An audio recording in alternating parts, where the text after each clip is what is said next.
안녕하세요.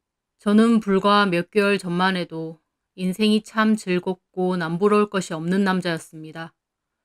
저는 번화가에 큰 건물 세 채를 가진 아버지 밑에서 하고 싶은 거 다 하며 여유롭게 자라왔어요. 학창 시절에는 운동을 했었는데 작은 부상도 있었고 또 계속할 만한 재능까진 없었어요.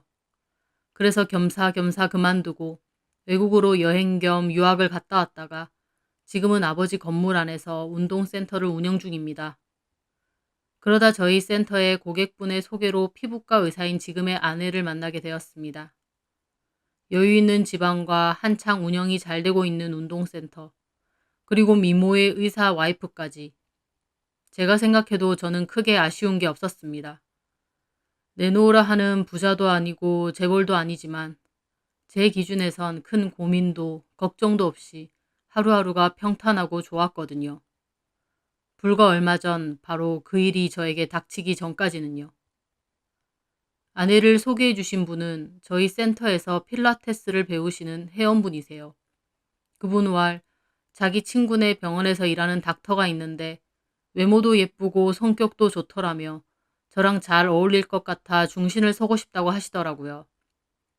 그 회원분은 저희 센터 초창기부터 다니신 분이라 저랑 꽤 친해서 센터에서 만나면 개인적인 얘기도 많이 하거든요.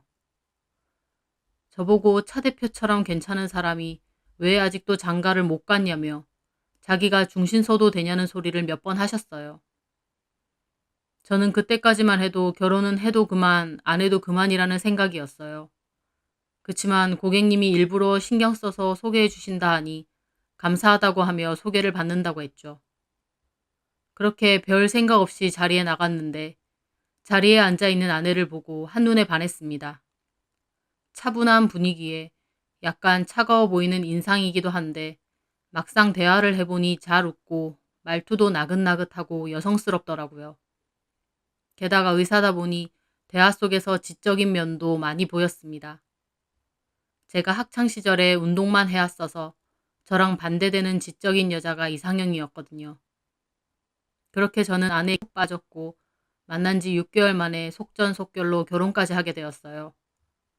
그런데 아내는 결혼 준비 중에 저에게 고민을 털어놓더라고요. 결혼 전에 미리 말해야 할 것 같아서. 뭔데? 우리 부모님 시골에서 어렵게 사시거든. 근데 서류에 도장만 안 찍었지 거의 남남이나 다름없고 나도 그런 게 다 상처가 돼서 왕래는 거의 없어. 연락도 잘 안 하고.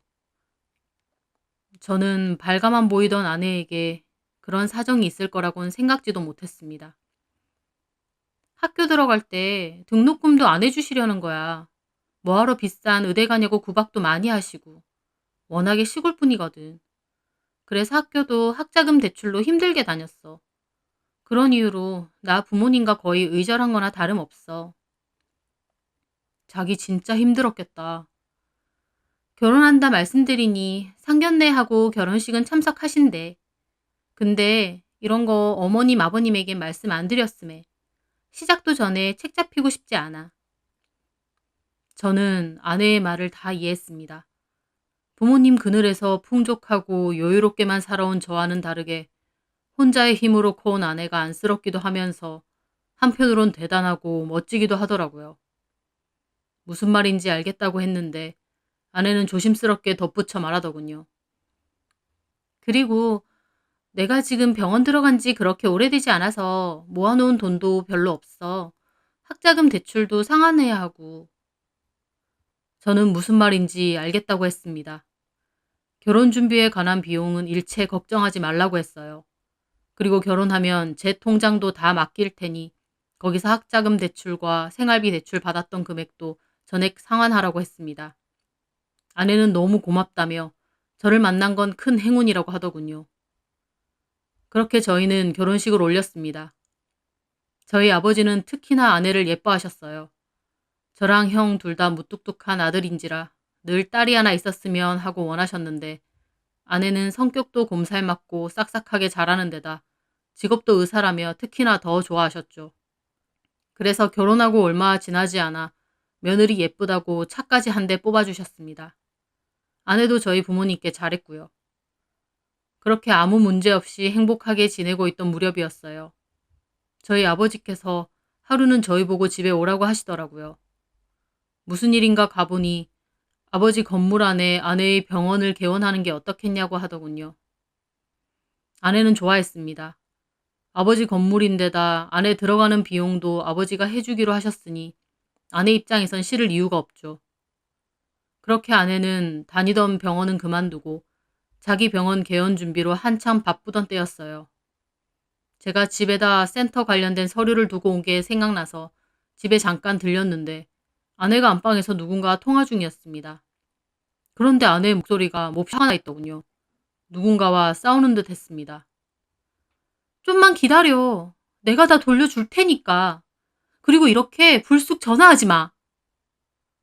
저는 누구랑 저렇게 전화를 하나 했습니다.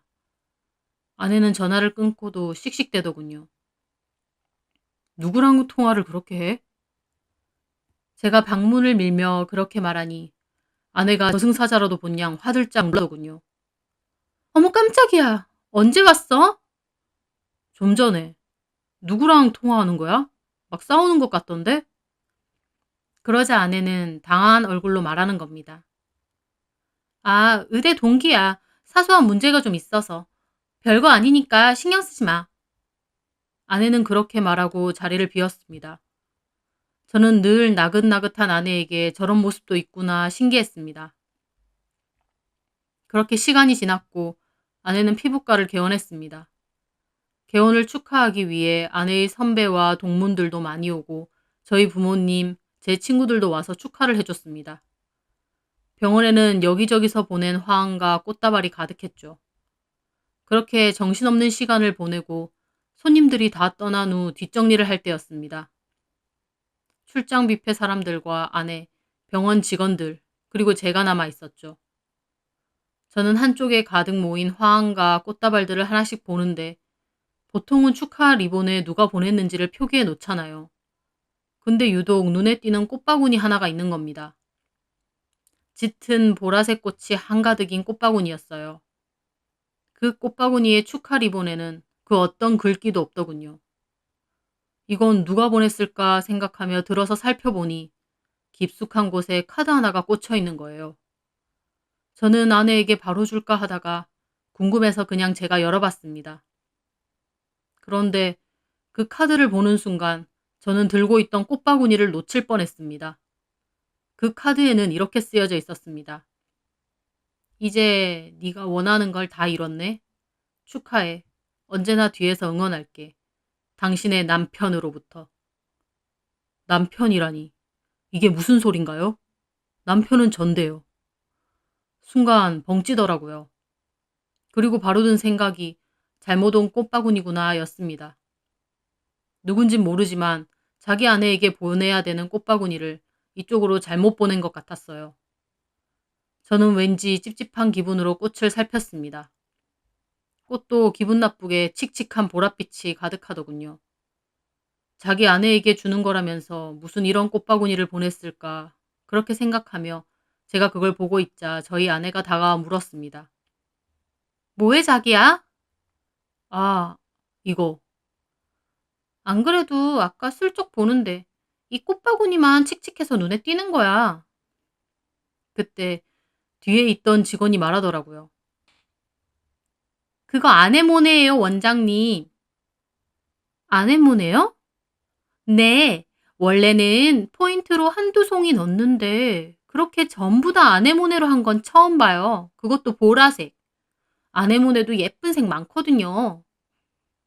직원은 그렇게 말하며 웃더군요. 아내는 저에게 물었습니다. 이거 누가 보낸 거야? 잘못 온 것 같아.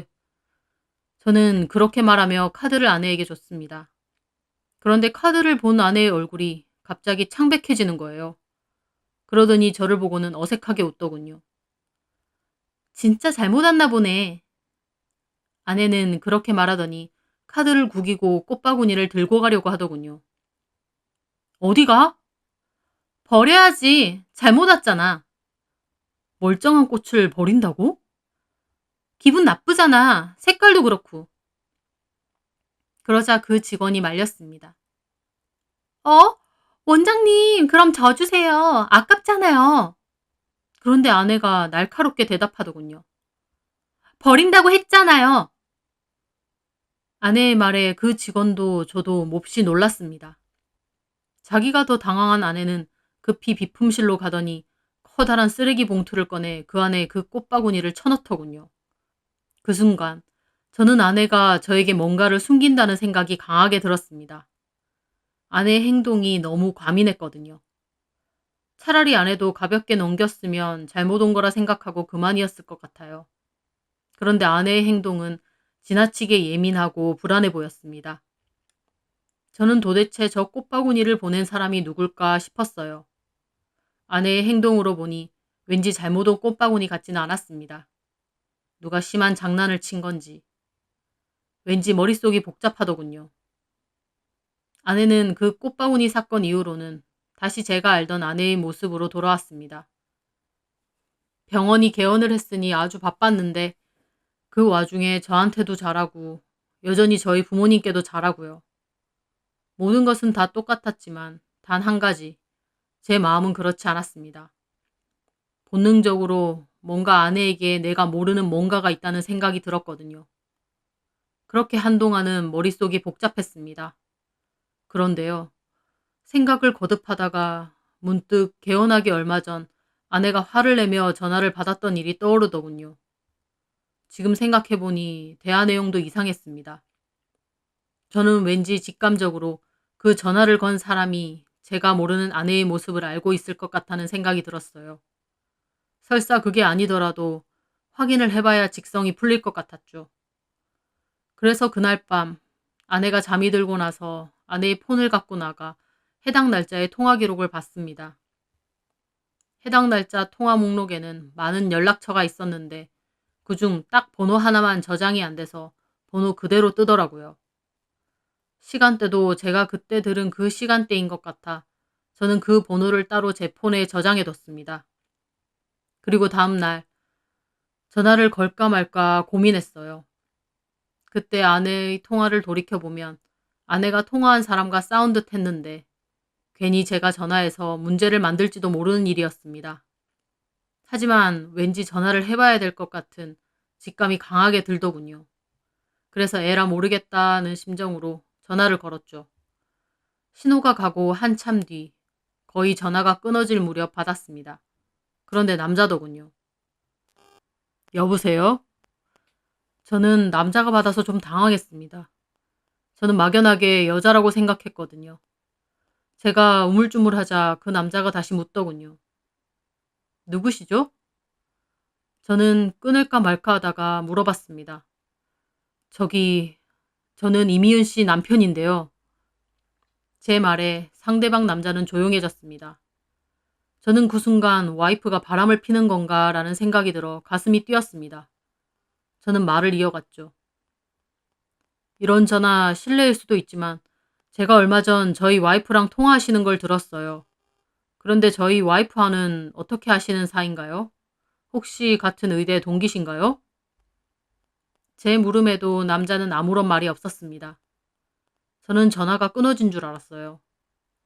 답답해진 제가 다시 물으려고 하는데 그 남자가 불쑥 혹시 시간 되십니까? 그러는 겁니다. 이번엔 제가 당황했죠. 다짜고짜 시간 되냐니요. 무슨 시간이요?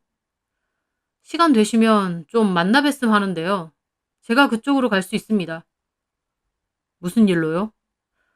드릴 말씀이 있어서요. 저한테 궁금하신 게 있으신 것 같은데 만나면 다 말씀드리죠. 저는 잠시 고민됐습니다. 어떤 직감상 판도라의 상자를 열 것 같은 기분이 들었습니다. 하지만 이렇게 된 이상 모른 척 지나갈 수도 없었죠. 제가 알겠다고 저희 운동센터 주소를 가르쳐주며 언제 올 수 있냐고 하자 그 남자는 지금 출발하면 1시간 뒤에 도착한다고 하더군요. 저는 그렇게 누군지도 모르는 남자와 약속을 잡았습니다.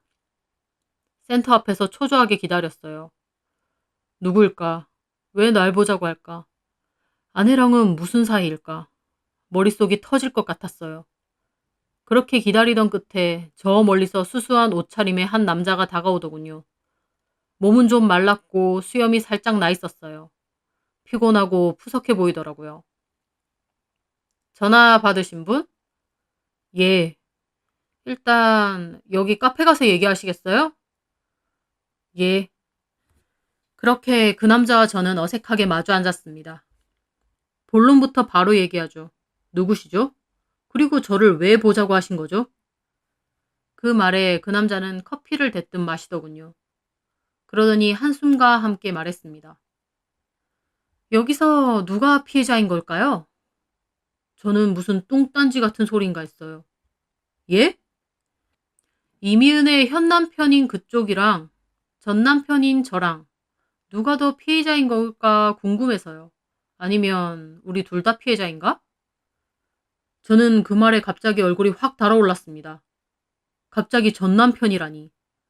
이거 혹시 이상한 스토커 아닌가 싶었어요. 의대 졸업하고 병원 취업한 지 1, 2년밖에 안 된 와이프에게 전 남편이라니요. 저는 기분이 확 나빠져 물었죠. 지금 무슨 소리 하시는 거예요? 전 남편요? 그쪽이 미은이 전 남편이란 말이에요? 예. 장난쳐요? 혼인관계 증명서라도 있습니까? 내가 혼인신고 다 했고 그런 과거 전력 따윈 없었어요. 당신 누구야 진짜? 혼인신고는 안 했죠. 미은이가 학생이었고 나중에 하자고 했으니까요. 하지만 저희 부부였습니다. 같이 살았고요. 저는 와이프가 예전에 동거를 했었나 싶었습니다. 그래서 다시 물었죠. 예전 남자친구 그런 거예요? 남편이요. 고등학교 졸업 때부터 같이 살면서 이미은 등록금하고 생활비 다 도와준 남편이요. 저는 이 사람이 무슨 소리 하는 건가 싶었습니다. 지금 뭐라고 하는 거예요? 와이프는 학자금 대출받아서 학교 다녔다고 했는데? 그 말에 남자는 씁쓸하게 말하더군요. 학자금 대출 어떻게 받는지는 안 돼요? 제가 다 내줬어요. 낮이고 밤이고 뼈 빠지게 일해서요. 미은이가 자기는 꼭 의사 돼야 된다고 해서 제가 희생해서 도와준 거예요. 근데 결국 뒤통수를 맞았네요. 저는 자리에서 일어났습니다. 뭐라는 거야? 이거 미친놈 아니야? 미은이 좋아했나 본데 혼자 소설 쓰냐? 하지만 그 남자는 흥분하지도 않고 들고 왔던 봉투를 저에게 내밀더군요. 이게 뭔데? 보세요. 저는 봉투를 열어봤습니다. 거기에는 그 남자와 아내의 다정한 사진들과 그 남자가 아내의 이름으로 돈을 보냈던 통장 내역 사본도 있었습니다. 그리고 아내가 그 남자에게 5천만 원을 입금한 내역도 있더군요. 그 외에는 두 사람의 카톡 대화를 캡처해 프린트한 종이들도 있었습니다. 사진 속 그 여자는 분명 아내였습니다. 믿을 수가 없었습니다. 정말 이게 다 뭔지 머리가 아득하더라고요. 저는 다리에 힘이 풀려 자리에 털썩 주저앉았어요. 미은이랑은 고등학교 친구예요. 미은이랑은 고등학교 친구예요. 워낙 공부 잘하고 전교 1등만 하던 앤데 부모님 일찍 돌아가시고 할머니랑 둘이 살았거든요. 근데 고3 때 할머니까지 돌아가셨죠. 저랑 그때 만나고 있었는데 미은이가 자기는 꼭 의사 되고 싶다고 하는 거예요. 저는 미은이 도와주고 싶었어요. 미은이랑 저 그때 진심으로 서로 사랑했거든요. 그래서 제 대학 등록금하고 알바한 돈 모아서 미은이 다 줬어요. 그거 알고 저는 부모님이랑 의절 직전까지 갔고요. 그리고 그 후 혼인신고만 안 했지 부부로 같이 살면서 밤낮으로 일해서 미은이 등록금에 생활비까지 다 됐어요. 의대 6년 내내요. 덕분에 미은이는 크게 힘든 거 없이 대학교 잘 다녔죠. 자기가 의사 되면 저 호강시켜준대요. 그때까지만 혼인신고 미루고 도와달래요. 저는 사랑하니까.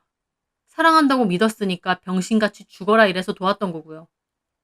병원 들어가고부터도 잘 지냈어요.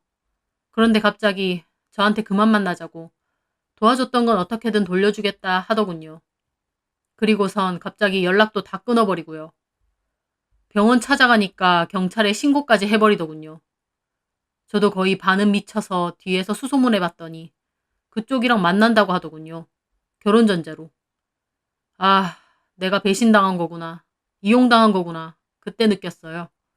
그래서 번호까지 바꿔서 연락했는데 저한테 한다는 소리가 곧 돈 보낸다고 이제 연락하지 말라는 거예요. 그 후에 5천만 원 보내면서 나머지는 나중에 보낸다고 하더라고요. 돈이면 단가요? 나는 도대체 뭐였나 싶고 밤이고 낮이고 술 퍼먹으며 지냈어요. 그러다 개원한다는 소식 듣고 저도 화가 나서 그 꽃바구니 보낸 거예요. 그 순간 그 꽃바구니를 보낸 사람이 이 남자구나 싶었습니다. 그 보라색 꽃바구니요? 예, 소심한 복수죠.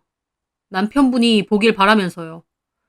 이미은이 먼저 보고 버리면 어쩔 수 없지만 그런데 공교롭게 저에게 연락이 오셨네요. 제 번호를 어떻게 하셨는진 모르겠지만요. 저는 기가 막혔습니다. 이 이야기가 정말 저와 살고 있는 아내에 대한 이야기가 맞나 싶었어요. 6년을 헌신하면서 등록금 대주고 생활비 도와줬던 거의 남편이나 다름없던 남자를 가차없이 버린 여자가 제 와이프라니요. 제가 충격으로 멍하게 있자 그 남자가 저를 가만 보더군요. 황당하시죠? 저는 오죽하겠어요? 이미은이 저랑 헤어지자고 했을 때 오만 생각 다 들었어요. 같이 콱 죽어버릴까? 아니면 나 혼자 죽어버릴까? 개고생하며 헌신했던 내 세월은 뭔가 싶기도 하고 내가 이런 얘기를 하니 이미은이 자기도 울면서 그러더군요. 자기를 사랑한다면 제발 놔주라고. 저한테는 평생 속죄의 마음으로 살겠다나요? 근데 말과 달리 참 행복해 보입디다. 게다가 저보고도 나중에는 연락하지 말라고 자꾸 연락하면 스토커로 신고한대요. 저도 이렇게 살다간 억울해 죽을 것 같았어요. 그래서 지금 남편분한테라도 알려야 내가 그나마 덜 미치겠다 싶었는데 방법이 없었어요. 결국 이렇게 먼저 연락 오셨지만요. 그 남자는 그렇게 말하더니 서류를 다시 주섬주섬 챙겼습니다. 말하니까 솔직히 제 속은 좀 시원하네요. 그쪽은 지금 죽을 맛이겠지만요. 어쩌겠어요? 그런 여자랑 결혼했으면 이런 일도 있는 거죠. 그리고 자리에서 일어나는 겁니다. 저는 가보겠습니다. 이미은에게는 나머지 대돈도 빨리 돌려주라고 말해주세요. 저도 그 돈이라도 있어야 다시 정신 차리고 살던지 하니까요. 그리고 그 남자는 힘없이 카페를 빠져나갔습니다. 저는 멍한 기분으로 카페에 한참을 앉아 있었어요. 머릿속에서는 도대체 이게 무슨 소린가 싶은 마음뿐이었어요. 10길 물속은 알아도 한 길 사람 속은 모른다지만 이게 정말 와이프의 과거 이야기라는 게 믿기지가 않았습니다.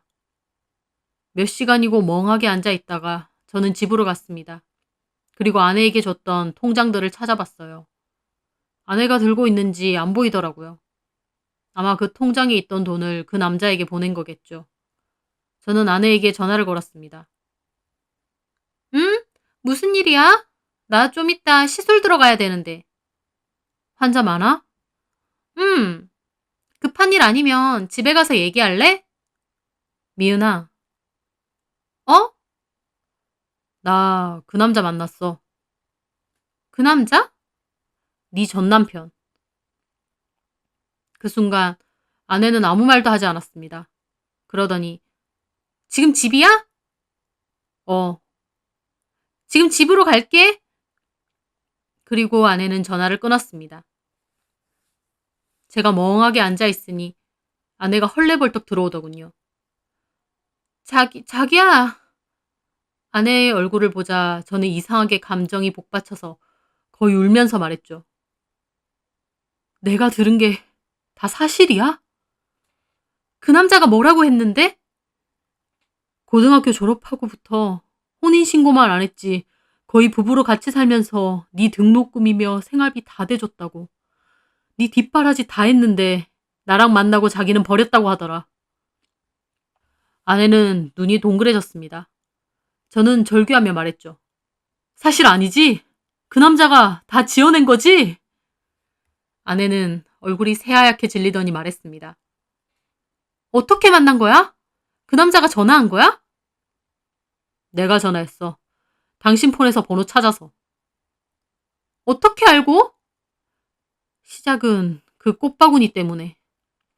카드를 보는 당신 반응이 너무 이상했어. 혼자 고민하다가 문득 그때 당신이 열내면서 전화하던 게 생각나더라.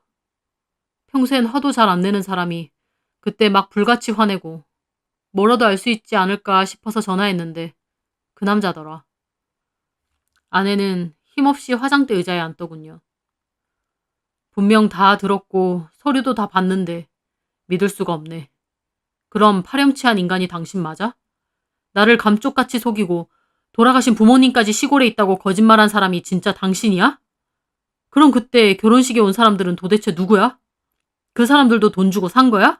나를 속이려고? 그러자 아내는 갑자기 무릎을 꿇더니 펑펑 우는 거예요. 미안해. 당신이 너무 좋아서 솔직하게 말할 수가 없었어. 나도 어쩔 수 없었어. 그 모습에 저도 같이 울었습니다. 아내와 제가 돌이킬 수 없다는 예감이 들었거든요. 왜 그랬어? 다 솔직히 말하지. 그래도 나는 당신 좋아해서 이해했을 거야. 근데 이건 아니잖아. 나를 너무 많이 속였잖아. 나 당신 무서워. 내가 아는 이미은이 아닌 것 같아. 여보 미안해. 근데 다 끝났어. 이제 그 남자랑은 아무 사이도 아니야. 속인 건 미안하지만 아무것도 달라지는 건 없어.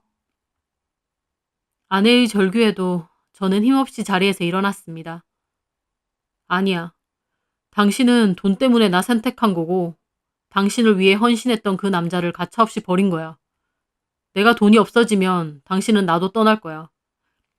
아니야. 절대 안 그래. 자기야 제발.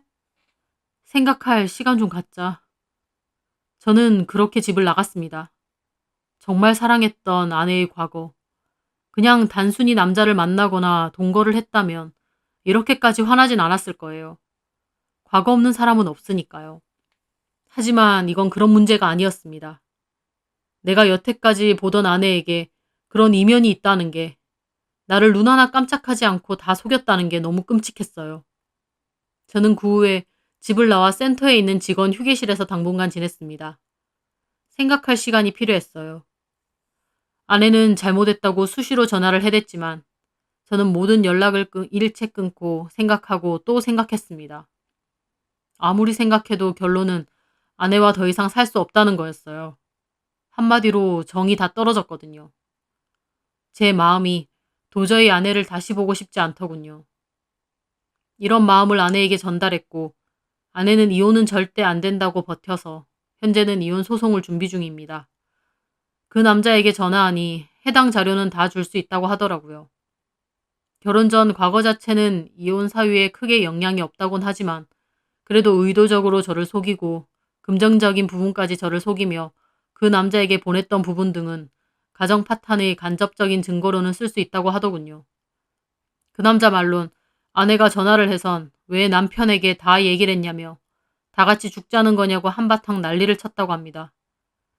돈이 있어서 이혼 가치가 있는 저와 그렇지 못한 그 남자 사이에서 아내의 행동은 또 한 번 저를 실망시키더군요. 차라리 그 남자에게도 자기가 정말 잘못했다고 반성했더라면 조금이나마 마음이 달라졌을지도 몰랐습니다. 저는 하루빨리 이혼 후 모든 것을 털어버리고 싶습니다. 많이 좋아하고 사랑했던 만큼, 아내에 대한 기대와 바람이 컸던 만큼 그 상처와 배신감도 참 큰 것 같습니다. 아무쪼록 해결이 잘 돼서 다시 마음의 평안을 되찾고 싶을 뿐입니다.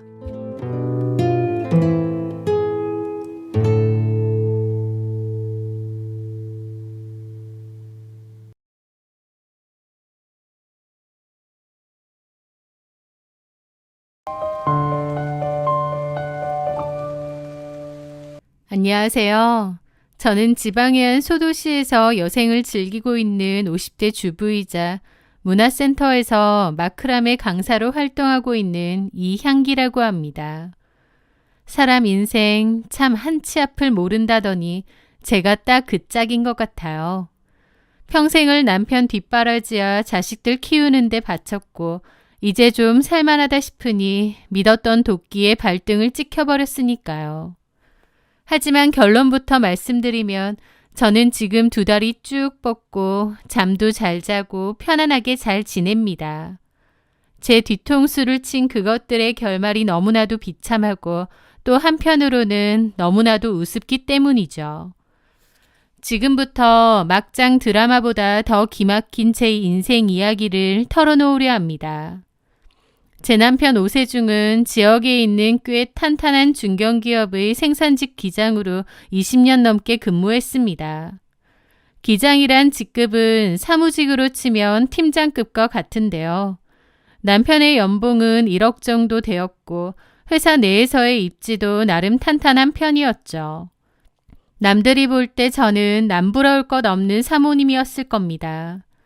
46평대 큰 평수의 아파트에 살고 외제차를 몰고 다니며 명문대에 진학해 제압가림 잘하는 듬직한 두 아들까지. 게다가 저도 손재주를 살려 마크라메를 전문적으로 배우게 되었고 경력을 쌓아 문화센터에서 강사로 활동도 하고 있으니까요. 동네 사람들은 저를 보면 세상에 걱정거리가 하나도 없겠다.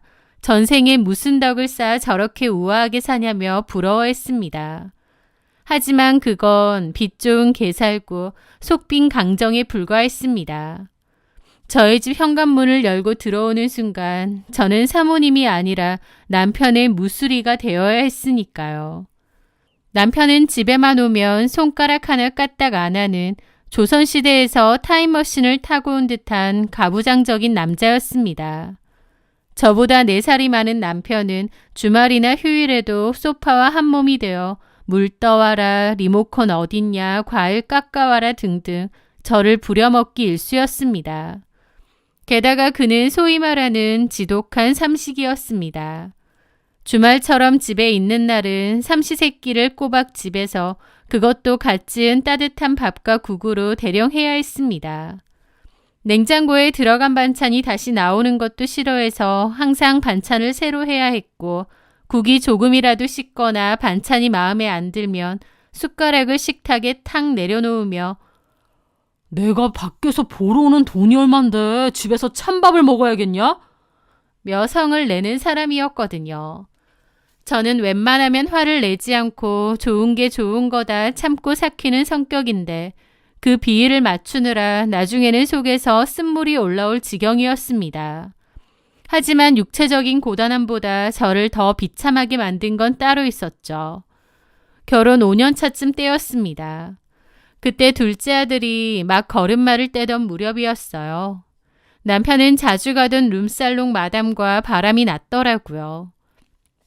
단순한 유흥 수준이 아니고 아예 그 여자네 집에서 두 집 살림처럼 지내기도 한 거예요. 그때도 회사일 바쁘다고 밤낮 없이 철야 근무한다고 온갖 생색은 다 내놓고 정작 계집질에 두 집 살림 한다고 바빴던 거죠. 그때 제 가슴은 숫덩이가 되었습니다.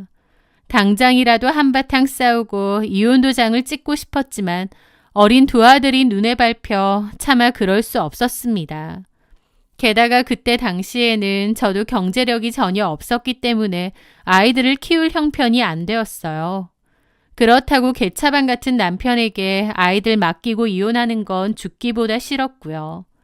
나만 참자, 나만 모른 척하자 피눈물을 삼키며 덮었습니다.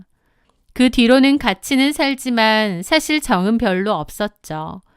그냥 애들 아빠로 돈 벌어오는 가장으로 마음을 그렇게 먹었던 것 같아요. 남편 역시도 큰 애정은 없었고 이혼하는 것보다 저랑 사는 게 지도 편하고 좋으니까 그냥 살았던 것 같고요. 그렇게 세월이 흐르고 흘러 20년이 흘렀습니다. 겉으로는 평온한 부부처럼 보였겠지만 제 마음속에서 남편은 오래전에 죽은 사람이나 다름없었고 껍데기만 부부이기도 했어요. 제게 남편은 그저 돈 벌어다 주는 하숙생 그 이상도 이하도 아니었으니까요. 그 전에 취미생활로 또 나중에 돈벌이 수단이 될까 싶어서 시작했던 마크라메. 나중에는 수준이 꽤 되어서 문화센터에서 마크라메 강의도 시작했습니다. 실을 엮어 매듭을 만드는 그 시간이 저에게는 유일한 힐링이었죠. 그렇게 평소처럼 강좌를 열었는데 제 수업에 최미은이라는 수강생이 들어왔습니다. 미은 씨는 저보다 3살 어렸고 항상 인조 속눈썹을 붙여 눈이 화려한 여자였습니다. 겉으론 밝고 명랑하고 화려해 보이지만 어딘가 모르게 그늘이 있기도 해서 분위기가 묘한 사람이기도 했어요. 처음엔 단순한 강사와 수강생이었습니다. 그러다 쉬는 시간에 개인적인 이야기도 주고받고 또 모르는 부분이 있으면 개인적으로 연락도 하면서 물어보고 알려주는 과정에서 좀 친해졌어요. 미은 씨는 오후에 식당에서 설거지와 서빙 일을 한다고 하더라고요. 고등학생 아들을 홀로 키우고 있는 돌싱이라고 했고요. 이야기를 나누다 보니 우연히도 저와 같은 아파트 단지에 살고 있다는 사실을 알게 되었습니다. 다만 저는 아파트 내에서 45평대 자가였고 미은 씨는 좀 작은 평수의 임대동에 살고 있었습니다. 어쨌든 같은 아파트, 같은 동네라는 사실에 왠지 모를 친밀감이 느껴졌죠. 워낙 싹싹하고 친근하기도 했고요. 미은 씨랑 개인적으로 좀 친해지면서 이런저런 얘기도 했는데 미은 씨는 자신의 신세 한탄을 자주 하곤 했습니다. 처음엔 마냥 밝고 긍정적인 사람인 줄 알았는데 막상 가깝게 지내보니 힘든 일이 참 많고 가슴에 한을 지니고 사는 사람이더라고요. 언니, 저는 전 남편 때문에 인생을 망쳤어요. 그 인간 완전 한량이었거든요. 맨날 집구석에서 그림답시고 폰만 잡고 생활비 하나 안 벌어왔다니까요. 결혼 생활 내내 제가 식당 나가서 일하면서 돈 벌었잖아요. 결혼 전만 해도 참 멋있고 근사한 사람인 줄 알았어요. 낭만적이고. 그래서 사랑 하나 믿고 결혼했는데 그런 남자랑 결혼하니까 죽어라 이래도 남는 거라고 구질구질한 생활뿐인 거예요. 하나밖에 없는 아들한테도 뭐 제대로 해준 것도 없고 내가 이 나이까지 살아보니까 남자는 역시 능력이 최고인 것 같아요. 그걸 20대 결혼할 때 알았어야 했는데 나는 내가 20대로 돌아가면 정신 차리라고 꿀밤이라도 때려주고 싶다니까요. 남자는 무조건 돈 잘 버는 사람이 짱이야. 절대 저런 한량 같은 사람이랑은 결혼하면 안 돼. 이렇게 말하면서요. 미은 씨가 한숨을 폭폭 내쉬며 하소연할 때면 저도 모르게 측은지심이 들기도 했습니다. 겉으로는 옷도 화려하게 입고 잘 꾸미고 다녀서 세상 해맑고 긍정적인 사람 같은데 속은 정반대였으니까요. 그래서 종종 문화센터 밖에서도 만나면 밥도 사주고 커피도 사주며 언니 노릇을 했던 것 같습니다. 미은 씨도 저를 친언니처럼 따르며 살갑게 굴었고요. 그렇게 가깝게 지내다가 언젠간 자연스레 저희 집도 초대도 하게 되었는데요. 저희 집에 온 미은 씨는 놀라더라고요. 어머, 같은 아파트라고 해도 우리 집이랑은 천지 차이네. 우리 집은 코딱지만 해서 숨이 턱턱 막히는데 언니는 참 좋은 집 사네요. 미은 씨는 거실 한편에 놓인 제 골프 가방을 쓰다듬으며 부러움 가득한 눈빛을 보냈습니다. 언니 골프도 해요? 나도 골프 한번 배워보는 게 소원인데 하루 벌어 하루 먹고 살기 바빠서 꿈도 못 꾸죠 뭐. 언닌 좋겠다. 우아하게 문화센터에서 강사하면서 골프 치러 다니고 차도 외제차에 옷도 다 백화점 브랜드만 입고 부럽다 부러워. 저는 쑥스러워 손사래를 쳤지만 솔직히 기분이 나쁘지는 않았습니다. 누군가에게 동경의 대상이 된다는 건 묘한 우월감을 주기도 하니까요. 심지어 미은 씨는 저에게 그런 말도 하더라고요. 언니가 제 롤모델이에요. 나도 언니처럼 살고 싶어요. 내가 가만 보니까 운 중에 제일 좋은 운은 역시 남편 운이야. 언니 봐요. 돈 잘 버는 남편 잘 만나서 돈 걱정 없이 자식 농사도 대박 나고. 언니는 정말 전생에 나라를 구하셨나 봐. 나 같은 년은 그냥 고생만 하다 죽는 거지 뭐. 라는 겁니다. 갈수록 조금씩 과해져가는 언행에 조금 불편할 때도 있었지만 속에 쌓인 게 많아서 그런가 보다 하고 좋게 넘겼습니다. 그런데 언젠가부터 미은 씨가 저에 대해서 묻는 것들이 점점 더 구체적이고 노골적으로 변해가는 거예요. 특히 저희 남편의 경제력에 대한 호기심이 크더라고요. 언니, 근데 이 정도 평수에 관리비며 생활비며 게다가 아들들 대학 등록금까지 하려면 돈이 장난 아니게 들 텐데 형부가 돈을 엄청 잘 버나 봐요. 그냥 뭐 한 회사 오래 다녀서 기장 달고 하니까 굶지는 않고 살지. 제가 겸손을 떤다고 생각했는지 미은 씨는 집요하게 파고들었습니다. 에이, 겸손하시기는. 중견기업 기장이면 현장직에선 임원급이라던데 연봉 꽤 되죠? 솔직히 말해봐요. 얼마 정도 돼요? 한 1억은 되나? 그녀의 반짝이는 눈빛에 저도 모르게 얼떨결에 고개를 끄덕이고 말았습니다. 뭐 대략 그 정도는 되지. 상여금이랑 이것저것 합치면. 그 순간 미은 씨의 눈동자가 탐욕스럽게 커지는 걸 얼핏 봤습니다. 어머나, 1억이요? 소위 말하는 억대 연봉이네. 언닌 진짜 돈 걱정 없겠다. 언니가 왜 우아하게 사는지 이제 알겠네요. 아휴, 난 언제 그렇게 살아보나. 차라리 다시 태어나는 게 빠른가? 그녀는 한참 동안이나 허공을 응시하며 이럭하고 중얼거렸습니다. 하지만 저는 속으로 쓴웃음을 지었습니다. 남들이 보기엔 연봉 1억 남편을 둔 우아한 사모님일지 몰라도 실상은 삼시세끼 밥 차려 바쳐야 하는 무수리 신세였으니까요. 하지만 그런 걸 남한테 미주알 고주알 말할 필요는 없다고 생각했습니다. 게다가 그 인간이 과거에 룸살롱 마담이랑 바람나서 제 속을 숫덩이로 만들었던 일까지도 굳이 시시콜콜 떠벌려서 제 얼굴에 침을 뱉고 싶지는 않았죠. 그래서 미은 씨가 그런 말을 할 때면 그냥 아무 말 없이 미소만 짓거나 다른 얘기로 돌리곤 했습니다. 그런데 그날 이후 미은 씨는 노골적으로 제 남편에 대해 묻기 시작하는 거예요.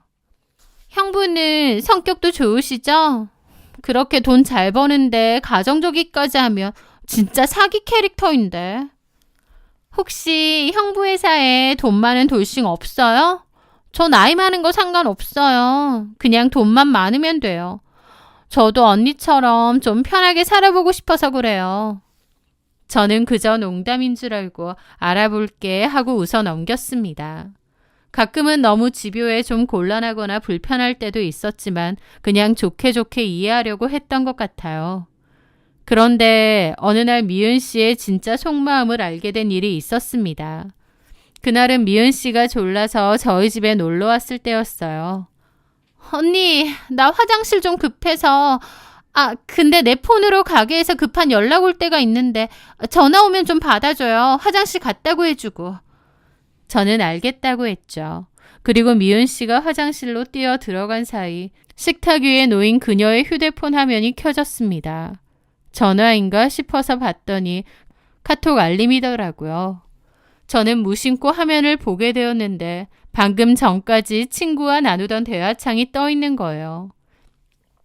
그런데 그 내용을 본 순간 제 눈을 의심했습니다. 나 그 언니 집 놀러가. 이 집이 내 집이었으면 좋겠다. 결국 이 언니가 누리는 여유도 다 지 남편 주머니에서 나오는 거 아니야. 남편 등골 빼먹고 사는 주제에 우아한 사모님 행세하는 거 보면 꼴같잖다니까. 순간 머리를 한 대 맞은 것 같았습니다. 제 앞에서는 언니 하며 간이라도 빼줄 듯 굴더니 뒤에서는 저를 남편 등골 빼먹는 여자 취급하며 지인들에게 씹어대고 있었던 겁니다. 손이 부들부들 떨렸지만 일단은 모른 척 했습니다.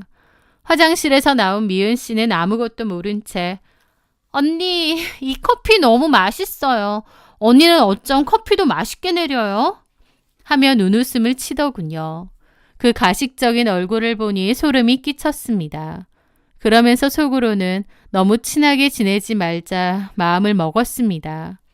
미은 씨의 이중적인 속마음을 알게 되고 좀 속상했던 저는 그날 저녁 남편에게 넌지시 이야기를 꺼냈습니다. 요즘 문화센터에서 수강생으로 만났다가 친해진 동생이 있거든. 미은이라고. 그래. 당신도 그때 우리 집에서 있던 거 봤잖아. 인사도 하고. 기억나지? 내가 그런 걸 시시콜콜 어떻게 다 기억해. 하면서 괜히 볼멘 소리를 하더라고요. 저는 흘겨보며 말을 이어갔죠. 근데 좋게 봤는데 가만 보니 앞뒤가 좀 다른 것 같아. 뒤에서 내 욕을 하는 것 같더라고. 보통의 남편이라면 그런 여자 만나지 말라고 했겠죠. 그런데 제 남편 반응이 묘한 겁니다. 아, 뭐 친한 친구한테는 그럴 수도 있지. 당신은 아예 그런 소리 안 하고 살아? 아니잖아. 지금도 봐. 나한테 그 최미은인가 뭔가 하는 여자 뒷담하고 있잖아. 그 말에 저도 확 무안해지더라고요. 아니, 이런 건 뒷담이 아니라. 아, 다 똑같은 것들끼리 무슨. 뭐라고? 아우, 시끄러. 밥이나 차려.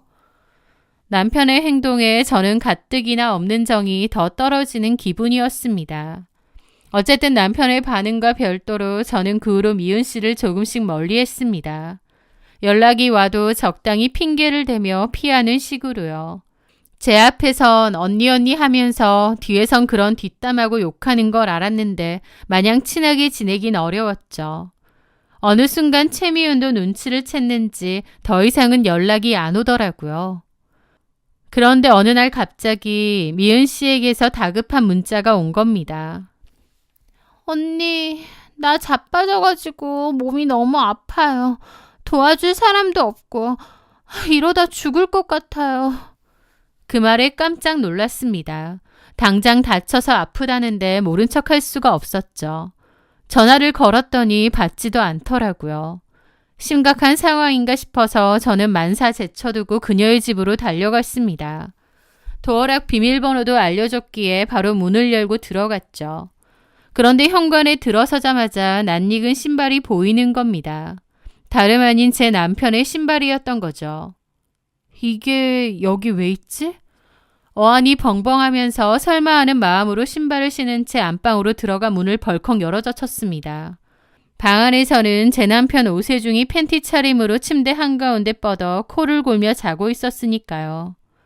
그 모습은 마치 제 집 안방인 양 너무나 자연스러웠고 제가 온 줄도 모르고 코까지 골며 자고 있더라고요.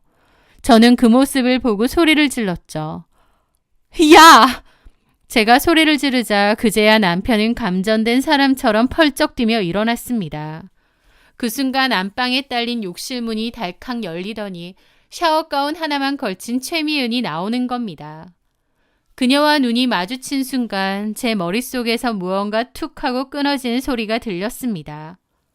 니들 지금 뭐 하는 짓이야? 당신이 여길 어떻게... 남편은 사색이 되어 허둥지둥 바지를 입느라 난리였습니다. 그 꼴이 얼마나 우스꽝스럽고 천박해 보이던지 구역질까지 치밀어 오르더군요. 그런데 더 가관인 건 최미은의 반응이었습니다. 저를 보고 놀란 척 입을 틀어막았지만 그건 누가 봐도 말도 안 되는 발연기였습니다. 자기가 아프다고 불러놓고 놀라는 게 말이 되나요? 어머, 언니, 연락도 없이 웬일이에요? 세상에, 이를 어째... 언니가 볼 줄은 몰랐는데.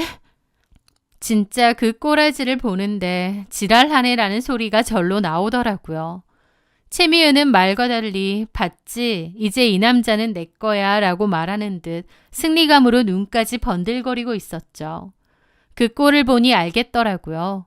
일부러 저를 이 시간 이 장소로 불러들여 제 남편과 뒹구는 꼴을 보여주려 했던 거예요. 그 이유는 뻔하죠. 제 남편이 돈 잘 번다고 하니 뺏고 싶어진 겁니다.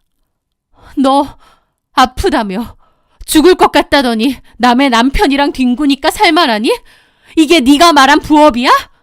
제가 부들부들 떨며 묻자 최미은은 가증스럽게도 미안한 척하며 눈물까지 훌쩍이더라고요. 저는 폰을 들어 둘이서 그러고 있는 거 촬영도 다 했습니다. 진짜 이 더러운 것들이라는 말이 절로 나오더라고요. 제가 폰을 들이대자 그제야 얼굴 가리고 찍지 말라며 연병을 떨었죠.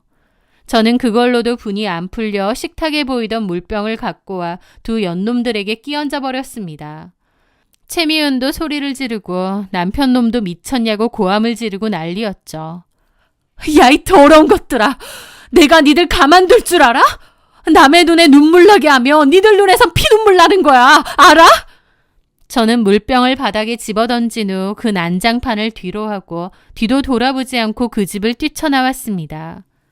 엘리베이터를 타고 내려오는 내내 분노와 배신감에 온몸이 덜덜 떨렸습니다. 내가 저런 인간들을 믿고 내 속을 다 보여주고 밥까지 사 먹였다니. 하지만 슬픔은 잠시였습니다. 주차장에 도착했을 때 제 눈물은 이미 말라버렸고 그 자리엔 차가운 도끼만이 남았습니다. 남편은 뒤늦게 집으로 쫓아와 싹싹 빌어도 모자랄 판에 당신이 오해한 거다라며 말도 안 되는 변명을 늘어놓는 거예요. 그러면서 지가 먼저 이혼은 절대 못한다며 버티는 겁니다. 잘못한 주제에 반성의 기미는 눈꼽만치도 안 보이더라고요. 하지만 저랑 이혼은 절대 안 하겠다는 남편놈과 달리 그 후로 최미은은 작정한 듯 저에게 카톡 테러를 시작했습니다. 남편과 주고받은 낯뜨거운 대화 내용을 모조리 저에게 보내기 시작한 거죠. 남편이 저를 그냥 가정부라 생각한다. 여자도 아니다. 매력도 없고 그냥 애엄마니까 참고 산다. 미은이 네가 참 매력적이고 자꾸만 생각난다. 사실 내 스타일은 미은이 너다. 등등 저를 험담한 내용에 둘이서 좋아 죽네 어쩌네 하는 내용까지 다 있더라고요. 제가 상간소송을 하겠다고 경고해도 최미은의 짓은 멈추지 않았죠. 어떻게든 제 남편을 뺏으려는 작정이었습니다. 반성 없이 뻗대는 남편놈에 이혼해달라고 사람 닭다리 대는 최미은. 그 사이에서 저는 완전히 질렸습니다. 이 더러운 인간들과 더 이상 엮이고 싶지도 않더라고요. 솔직히 남편에 대한 정은 이미 진지게 떨어졌고 그냥 저냥 살았는데 그 사건으로 이제는 혐오감까지 남은 겁니다. 처음엔 누구 좋으라고 이혼해주냐 절대 안 해준다는 생각이었지만 나중에는 지긋지긋하고 질려서 오냐 바퀴벌레 같은 것들아 니들끼리 살아봐라 이렇게 마음이 바뀐 거죠. 최미은이 시도 때도 없이 너랑 최미은이랑 연병던 카톡 보내고 이혼해달라 색 난린데 나도 진짜 지겨워서 못 해먹겠다. 그냥 이혼해 줄 테니까 저 여자한테 가. 재산 분할하고 위자료 내놓고 그냥 그년한테 가라고. 제발 내 인생에서 영원히 꺼져. 남편은 자기는 저랑 이혼할 생각 없다고 최미은하고 결혼까지 할 생각은 없다며 버티는 겁니다. 최미은에게 제 험담을 그렇게까지 한 인간이 저렇게 나오니까 기가 막혔죠. 저는 네가 이혼 안 해도 이젠 내가 할 거라고 이혼 소송할 거라고 회사에도 알릴 거라고 난리치니 그제야 이혼 자체에는 합의를 했습니다. 그리고 위자료도 저는 소송으로 하려고 했는데 남편놈이 위자료를 주고 마무리하는 걸로 하자더군요. 제시한 금액이 나쁘지 않아 결국 그렇게 하기로 했습니다. 남편 역시도 저한테 증거가 차고 넘치다 보니까 굳이 소송해봤자 자기한테 유리할 게 없다는 걸 알았겠죠. 그렇게 저는 위자료와 제 몫의 재산 분할을 최대한 챙겨 이혼했습니다. 최미은은 제 남편을 차지했다며 드디어 연봉 1억 남편을 차지했다면서 쾌재를 불렀겠죠. 남편의 퇴직금도 다 지 몫이라 생각하고요. 그런데 말입니다. 인생사 세옹지 말하더니 정말 그 말이 딱 맞는 것 같아요. 이혼하고 불과 반년 후 큰 아들에게서 전화를 받았습니다. 엄마, 아빠 말이에요. 회사에서 잘렸대요. 그냥 잘린 게 아니라 고소까지 당했대요. 뭐라고? 기가 막힌 소식의 전말은 이러했습니다. 전 남편 5세 중 그 인간은 20년간 한 회사에서 일을 했는데요. 다른 사람들은 다 그가 성실하고 열심히 회사를 위해 헌신하는 줄 알았겠지만 한편으론 아주 대범하고 치졸한 범죄를 저지르고 있었던 겁니다.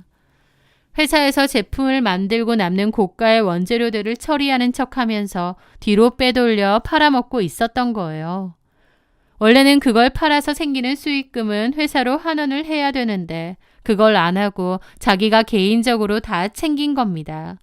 장부 조작까지 하면서요. 그것도 1, 2년 해먹은 게 아니라 무려 10년 넘게 해먹은 거죠. 무려 10년 넘는 세월 동안 야금야금 회사의 자산을 제 주머니 쌈짓돈처럼 챙겨왔으니 그 금액이 얼마나 많았겠나요. 그동안은 현장 책임자라는 권력으로 부하 직원들의 입을 막고 장부를 조작해 완전 범죄를 했던 모양이지만 꼬리가 길면 밟히는 법. 새로 부임한 공장장이 재고조사를 깐깐하게 진행하면서 비리의 꼬리가 잡혔고 감사팀이 들이닥쳐 탈탈 털어보니 그동안 횡령한 액수가 다 나온 거죠. 그 일로 회사는 발칵 뒤집혔습니다. 단순히 해고로 끝날 문제가 아니었던 거죠. 회사는 오세중을 업무상 횡령 및 배임 혐의로 형사 고소한 것은 물론이고 그동안 빼돌린 금액에 대한 손해배상 청구 소송까지 제기했습니다. 최미은이 침을 흘리며 탐내던 연봉과 그 두둑한 퇴직금, 당연히 구경도 못하게 됐을 겁니다. 회사가 퇴직금을 가압류 걸어버렸으니까요. 연봉 1억 능력남이었던 제 남편은 하루아침에 회사에서 잘린 빈털터리 빚쟁이로 전락해버린 겁니다. 나중에 건너들으니 그걸 알게 된 최미은의 반응이 아주 가관이었다고 합니다. 그 자리에 거품을 물고 뒤로 나자빠졌다고 하더라고요. 남의 남편 뺏어서 호의호식하고 살려나 기대했겠지만 돈은커녕 그 삼식이 뒷바라지만 주구장창 하게 생겼습니다. 그 일로 그 둘이 얼마나 떠들썩하게 싸웠는지 한밤중에 아파트로 경찰까지 왔다니까요. 그 얘기를 들은 저는 최미은의 팔자가 지독하구나 싶더군요. 전 남편도 무능력해서 이혼했다더니 이번에는 남의 남편 뺏어가면서 겨우 재혼했는데 재혼한 놈도 도둑놈의 빚쟁이니까요. 한마디로 제 남편 놈은 되팔지도 못하는 산업 폐기물이나 다름없었던 겁니다. 그 꼬라지가 얼마나 우습고 한심한가요. 서로 저주를 퍼부으며 이혼 한 해 만에 하고 산다는데 힘들게 재혼까지 했는데 무슨 이혼인가요? 그 지옥 불구덩이 속에서 둘이서 손잡고 100년 해로하며 살아야죠. 저는 그 얘기 전에 듣고 결국 최미은의 그 팔자도 지가 만든 거구나 싶더라고요. 남 부러워하고 시세마다 못해 남편까지 뺐더니 결국 돌고 돌아 그 삼식이 밥이나 차려주고 뒷바라지만 하게 생긴 겁니다. 그 꼬라지가 참 볼만했죠. 저는 이제 더 이상 아침 6시부터 일어나 쌀을 씻고 국을 끓이지 않습니다. 결혼 생활 내내 저를 옥죄어왔던 삼식이 남편의 밥상 수발에서 해방된 것이 이렇게나 행복할 줄은 몰랐습니다. 늦음하기 일어나 향긋한 커피 한 잔에 토스트를 구워 먹으며 창밖 풍경을 바라보는 아침, 너무 여유롭고 좋네요. 제가 버는 돈 그리고 위자료와 재산 분할로 받은 돈은 앞으로는 오직 저를 위해서만 쓰려고 합니다. 만약 제가 그 이혼을 해주지 않고 버텼다면, 억울하다며 이혼 없이 붙잡고 늘어졌다면 아마 시달리고 있는 건 최미은이 아니라 저였을 것 같습니다. 제 남편을 탐내어 훔쳐간 최미은이 역설적으로 저를 그 구렁텅이에서 건져내준 셈이 되었습니다. 생각할수록 기막히고 통쾌한 신의 한 수가 아닌가 싶네요. 남의 눈에 눈물 나게 하면 반드시 제 눈에는 피눈물이 난다는 말 역시 맞는 것 같습니다.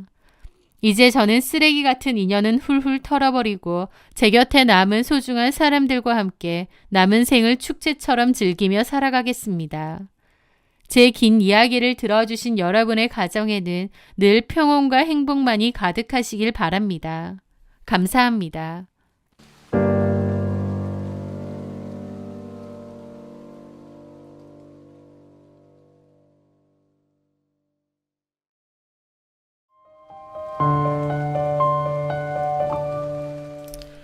안녕하세요. 저는 산책을 할 때 노래 대신 사연을 종종 듣는 사연 러버입니다. 저는 특히나 사이다 마신 것처럼 속 시원한 사연을 좋아해요. 아마 제 인생이 너무 갑갑해서 대리만족이 필요했던 게 아닌가 싶습니다. 세상살이 똑 부러지고 야무진 선택만 하고 살면 참 좋겠지만 결혼을 할 때 저는 그러지 못했어요. 학교 다닐 때 친구들이랑 어울려 노는 걸 좋아하고 남자에는 관심이 아예 없었습니다. 제 친구들도 저랑 비슷했고요. 그러다 보니 일명 모태 솔로였어요. 한 번도 남자친구를 사귀어본 적이 없는 거요. 하지만 그때는 별로 상관없었습니다. 연애가 주는 재미나 행복도 있겠지만 친구들이랑 어울려 다니며 하하호호 지내는 것도 나쁘지 않거든요. 그런데 대학 졸업 후 취업이다 공부다 각자 바쁘게 되면서 친구들과도 많이 뜸해졌어요. 그 사이에 연애하고 결혼하는 친구도 있었고요. 저도 연애 한 번은 해봐야 되지 않나 싶었습니다. 그러다가 저는 첫 회사에 취업하게 되었어요. 첫 직장이고 처음으로 회사 일을 하는 거다 보니 어리숙했는데 같은 회사에 다니던 선임분이 잘 챙겨주셨습니다. 저보다 4살이 많았던 그 남자는 영업관리직이었고 주임 직급이었습니다. 막 잘생긴 얼굴은 아니지만 성격이 좋고 활발한 사람이었죠. 저는 그때 지하철을 타고 다녔는데 그 사람은 지하철역까지 잘 태워다 줬어요. 어쩔 땐 1시간 걸리는 제가 사는 동네까지도 태워다 준 적도 있고요. 그렇게 친해지면서 개인적인 이야기도 많이 주고받게 되었죠. 저희 부모님은 시골에 사시거든요. 저도 고등학교 때까지 살다가 대학교 진학을 하면서 올라오게 된 건데 제가 살던 그 시골은 주변엔 논밭밖에 없고 저녁 되면 사람도 거의 안 다녀서 엄청 컴컴한 완전 시골 마을입니다. 그러다가 대학을 가게 되면서 도시로 올라와 혼자 살게 된 거였죠. 제가 그런 얘기를 하면 그 남자는 어쩐지 너는 뭔가 사치나 허용도 없어 보이고 알뜰하고 야무질 것 같더라. 그게 시골 출신인 거랑 뭔 상관인가 싶었지만 좋은 뜻으로 말하는 건가 싶어서 네, 그랬습니다. 그렇게 저를 데려다 주다가 반년 만에 저에게 고백을 하더라고요. 솔직히 그 남자가 100% 마음에 든 건 아니었어요. 저는 좀 잘생긴 외모를 좋아하는데 그 남자는 전혀 그렇진 않았거든요. 그럼에도 저는 거절을 하진 못했습니다. 회사를 계속 다녀야 되는데 제가 거절하면 사이가 너무 어색해질 것 같기도 했고 또 반년이나 차 태워준 적도 많은데 그 마음이 고맙기도 했고요. 또 대화를 하다 보면 편하고 재밌을 때도 많다 보니 괜찮은 사람이라고 생각했어요. 그래서 엉겁결에 만나보게 되었죠. 회사 안에서는 비밀로 하고요. 그러다가 사귄 지 8개월 만에 저는 혼전 임신을 하게 되었습니다. 그 남자는 아기까지 가졌으니 결혼을 하자고 했는데 그때 당시 저희 회사는 엄청 보수적이고 여자 직원들한테 각박한 회사였거든요. 여직원들은 오래 다녀도 승진도 어렵고 육아휴직 같은 것도 편하게 쓸 수 있는 분위기가 아니었습니다. 여직원들은 대개 결혼하거나 아이 낳으면 결국 회사를 그만두더라고요. 저도 제 앞에 분이 그렇게 그만두셔서 후임으로 취업이 된 거였고요. 그 남자는 일단 결혼을 하자고 했어요. 그리고 아이 조금 키워놓고 필요하면 다시 일을 하면 되지 않느냐면서요. 그렇게 저는 회사를 1년 정도만 다니고 그만두게 되었습니다. 그때는 잘 몰랐어요. 남친 말대로 결혼하고 아기 낳고 좀 키우고 나서 다시 취업하면 될 거라 생각했습니다. 현실을 너무 몰랐죠. 어쨌든 저는 결혼 준비를 하게 되었고 상견례를 하게 되었어요. 남친네 부모님은 저희 부모님이 시골분이라는 이유로 은근하게 무시를 많이 하시더라고요. 톡 까놓고 남친네 집안도 누굴 무시하고 말고 할 수준은 아닙니다. 아버님은 동네에서 작은 철물점 운영하시고 어머님은 가정주부신데요. 다세대 주택인 집도 엄청 작고 오래됐고 따로 노후 준비라고 할 만한 저금도 별로 없으시다고 했죠. 남친에겐 여동생 하나, 남동생 하나가 있는데 여동생은 대학 다니고 있고 남동생은 군대 갔다 와서 인터넷 게임 방송을 간간히 진행한다고 하더라고요. 그래봤자 인기가 많은 것도 아니어서 별로 보는 돈은 안 되는데 허구한 날 친구들이랑 몰려다니면서 돈만 쓰고 다닌다 했습니다. 내세울 만한 것도 여유가 있는 것도 아니면서 저희 집이 단지 시골집이고 저희 부모님이 시골 사람들이라는 이유로 좀 아래로 보시는 것 같더라고요. 하지만 어쨌든 제가 아이도 가진 데다 남친이 밀고 나가서 결혼은 빠르게 진행됐고 저희는 시댁과 같은 동네에 있는 한 다세대 주택에서 신혼집을 차리게 되었습니다. 저는 이미 임신을 한 후 결혼을 한 거라서 결혼 후 몇 개월 있다가 바로 출산을 했고 육아를 시작했어요. 그런데 막상 결혼을 해보니 남편은 결혼 전과는 사뭇 달랐습니다. 연애 때는 저한테 참 잘하고 지극정성이었는데 결혼하고 나니 툭하면 저를 무시하고 깔보는 겁니다. 아무 도움 없이 아이를 키우다 보니 정신도 없고 많이 힘들었어요. 그리고 아이를 출산한 지 얼마 안 되다 보니 살도 다 안 빠졌고요. 그런데 저를 보면 결혼하자마자 푹 퍼져서 아줌마가 되냐느니 아무리 그래도 집에서 화장 정도는 좀 하고 있으면 안 되냐느니 퇴근하고 집에 올 맛이 안 난다면서 그런 소리를 장난 반 짐심 반으로 매일같이 하더라고요. 저도 바빠서 그럴 시간이 없다고 했는데 핑계대지 말라면서 조금만 부지런하면 얼마든지 그렇게 할 수 있다고 하네요.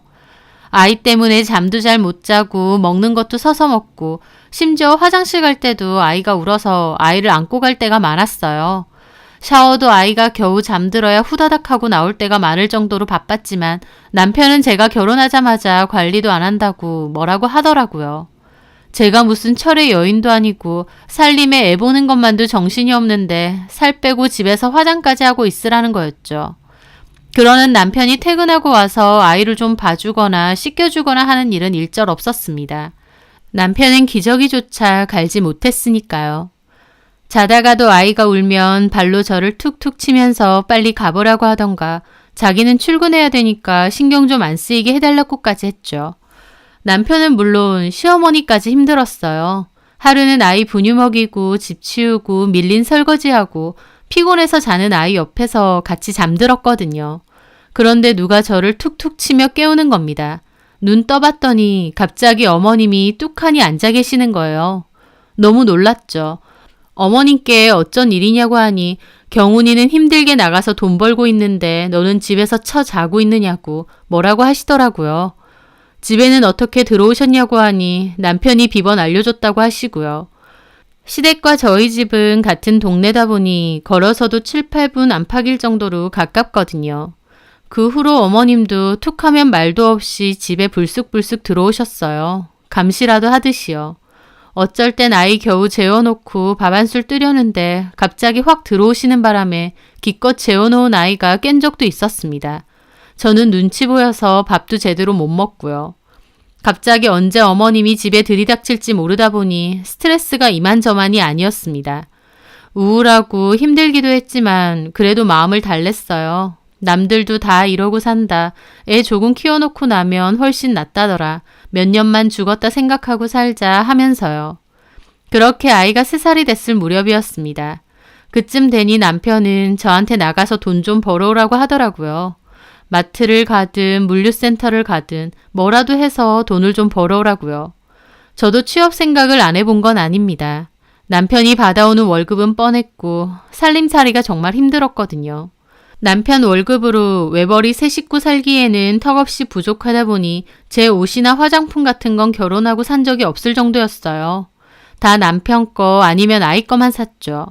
좋아하는 커피 한 잔 사 먹는 것도 고민할 정도로 허리띠를 열심히 졸라맸는데도 한 달 한 달이 늘 아슬아슬할 정도로 여윳돈이 없었습니다.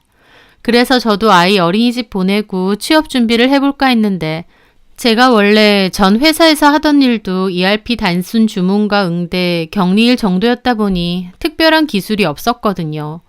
게다가 그마저도 경력이 1년 정도밖에 되지 않으니 일반적인 회사를 들어가는 건 정말 힘든 일이었죠. 누가 경력도 없고 애 딸린 유부녀를 써주나요? 그뿐만 아니라 저는 아이 하원 때문에 야근이라던가 너무 늦게도 일을 못했는데 그런 사정까지 다 봐줄 회사는 더더욱 없더군요. 저도 이래저래 일자리를 안 알아본 건 아닌데 남편은 우리 형편에 외벌이가 말이냐면서 저를 엄청 구박했어요. 남편뿐만 아니라 시부모님도 저한테 구박을 하셨죠. 가까이 살다 보니 툭하면 오시고 또 툭하면 오라고 하셨는데요. 가면 시부모님도 저에게 일자리 안 알아보냐고 잔소리를 하셨어요. 어머님 본인은 평생 가정주부로 사셨고 또 신우나 시동생도 집에서 놀고 있는데도 저한테만 맨날 일 안 하고 남편 돈 까먹는다고 뭐라고 하신 거죠. 제가 이래저래 알아봐도 마땅한 데가 없다고 하면 아휴, 내 친구들은 며느리들이 워낙 능력이 좋아서 시어머니한테 어련히 용돈 주고 선물 사주고 여행 보내준다는데 너는 어떻게 쓸만한 재주가 하나도 없니?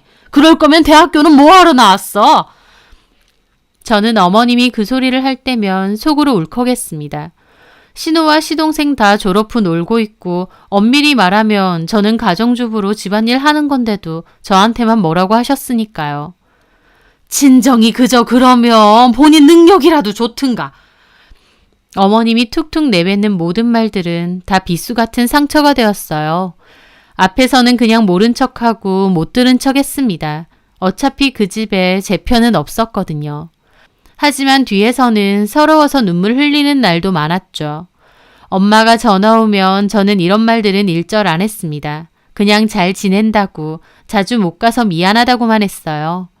저희 부모님 사시는 곳은 2시간 거리에 있다 보니 명절이나 생신 등 특별한 날 아니면 아예 못 갔거든요. 저는 차가 없어서 남편 차를 타고 가야 했는데 남편은 저희 집에 갈 생각이 전혀 없었습니다. 자기 집은 사흘들이꼴로 가면서요. 하지만 부모님이 걱정하실까봐 잘 지낸다고 김서방이 바빠서 그러니 이해해달라고만 말씀드렸죠.